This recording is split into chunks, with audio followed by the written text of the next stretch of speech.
Anyway, I'd like to welcome you to Little Bird Perth, Perth, the city of Perth. I use the term city very fucking loosely. When we're talking about Scottish cities, you have Glasgow, city of football, Edinburgh, city of history, Dundee, city of culture, Perth. The other day I seen a man accuse a pigeon of anti-Semitism. But it's fine. Look, it used to be that we were like, us Perthites had this idea that we were better than Dundee and we only liked them because they had the decent swimmies. But we've been to Dundee recently, man. It's fucking beautiful. It's that weird looking museum they've got. It looks like Tetris on ecstasy. But I'm glad to be out tonight. My missus has been away a lot this week and I was never usually very good at being by myself, but I'm getting better at being on my own, enjoying my own company. The other day, I watched an entire season of the Great British Bake Off. I ate 4 persons worth of chicken wings, and I had 4 wanks. For no other reason than because I could. That's some mid-20s numbers, and that's no bad for a guy who's rapidly approaching 30. Like I said, it was depressing. My missus doesn't speak to me. Like I say, I'm currently barreling towards my 30s like a weaponised vehicle by a religious extremist. Oh, you're a bit nervous there. Here, look, I didn't specify which religion.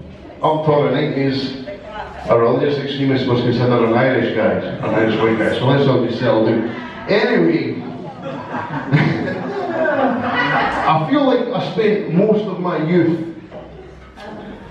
waiting to get older, wondering what was going to be. Footballer, astronaut, not a virgin. Do you want to know what I ended up being? Virgin! Thanks, mate. I ended up being anxious. But age is a bastard, man. There's more crack in my knees than a low-income housing estate. And, like, anxiety and early onset arthritis is not the worst thing about it. I'm tired, man.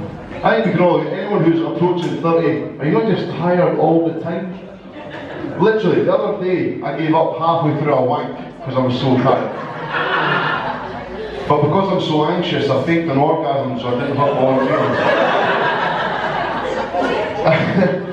I mean, I'm being quite harsh on myself. I've suffered from low self-esteem my entire life. And you might think stand-up's a weird thing to try and approach, but the main reason I tried to do stand-up is because my therapist told me I needed to try new hobbies. By therapist, I mean my missus, and by new hobbies, she said that she'd leave me if I didn't stop crying in the bathroom. But I'm being quite hard on myself, but I'm not entirely against who I am as a person. I quite like my beard. I do. But my self-esteem issues came to a head last year when I shaved it off for November. Now, I didn't think it'd be that bad, but when the beard first came off, I looked like Fred Flintstone in a gritty reboot. And then when the moustache came in, I looked like if you can't imagine me with a moustache, imagine a reformed Colombian drug lord who can no longer rely on cocaine to keep his weight in shape. But it wasn't that bad. I thought, you know what, you need to try and learn to love yourself. And the dad bod's in. Let's get a cheer for the dad bod. Yeah! Fucking right, you fat bastards, you. But like, I thought, like, I'll try and find things that I like about myself. So I was like, you're quite tall, you're 6'2". But then that paranoid voice in the back of my head says, hey, but look how short your legs are. You're 6'2" with 30-inch legs. You look like some sort of weird fan fiction crossover where Frodo fucked a hobbit and you're the unwanted love child. So when I realised this, I did what any self-respecting 29-year-old would do when they make themselves cry. I phoned my mum. And all she said when she answered the phone was, Mum, look, have I got short legs? And all she said was, I knew this day would come. It was, what do you mean? Well, it was either your short legs or that weird fucking thing your foot does when you walk.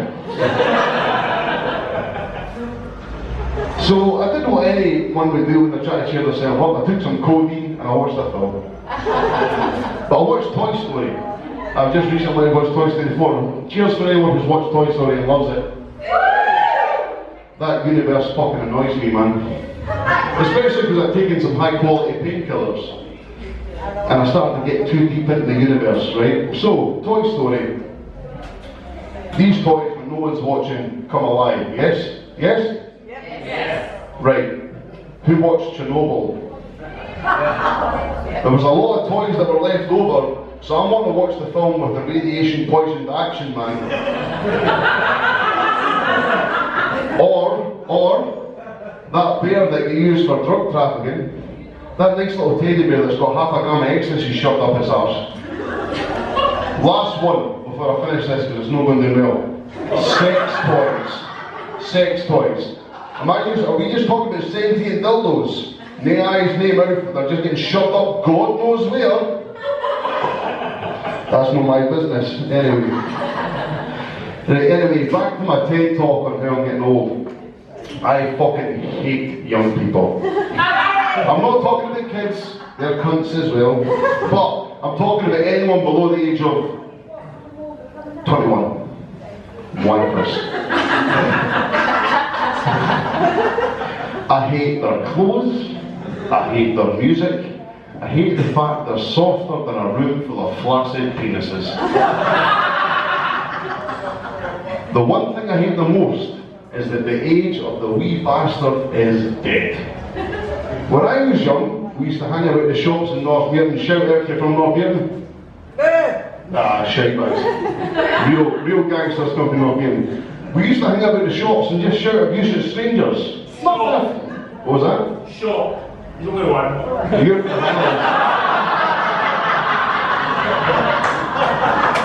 Fuck! As Dan hears a tiny penis, don't worry about it. No, thank you, Rona. It's fine. Thanks again for starting off with them. Anyway, when I was young, we used to stand at the shop and just shout abuse at strangers. Nothing harmless stuff. Now your ma. Okay, that didn't carry on. Right? But the other day, like I say, I thought the age of the wee bastard was dead until just the other day, and I was proved wonderfully wrong. I was walking to the shops, past a group of youths, and back in the day, you would have changed route. Am I right? Nobody wants to walk past a group of teenagers and feel they're going to get back. So I changed my route. I fucked that up. Bear with me. I didn't change my route because, like I said, there's nobody wide enough to shout at me. So as I was walking past these wee bastards, I was waiting. I was hoping for somebody to say something. Yeah, you with the short legs. No, nothing. But I got a little bit past them, and then one of them shouted out. A shot rang out through the night, clear as a bell, piercing like a knife to the balls. And all he shouted out was, "Ho! Be no teeth!" Thank you very much, I've enjoyed the